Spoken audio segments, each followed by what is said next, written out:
รักเท่าใดก็ตามกับมือที่สามสำคัญหัวใจบ่ได้ทำประกัน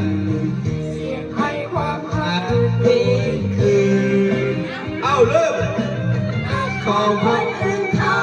ตัวเอาเป็นคนแอบแฝงเป็นแบบหักมากกว่าความเอ็นดู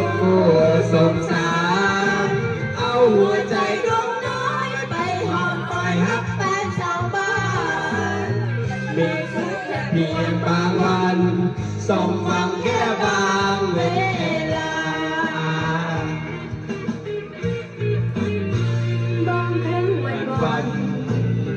บางวันก็เหงาถ้ามีเจอนางสาวสัญชาติไทยอาภาพส่วนเกินยอมรับความปวดร้าวเพราะเขามันไร้ทางเดินมาวันหน้าที่ส่วนเกินตำแหน่งจำหมดวาลาวันใหญ่ก็คนอื่นเขาตัวเอาเป็นคนแอบแฝงรักมาเพราะความสงสา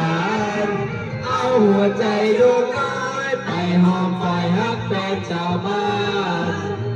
มีสุขแค่เพียงบางวันสมหวังแค่บางเวลา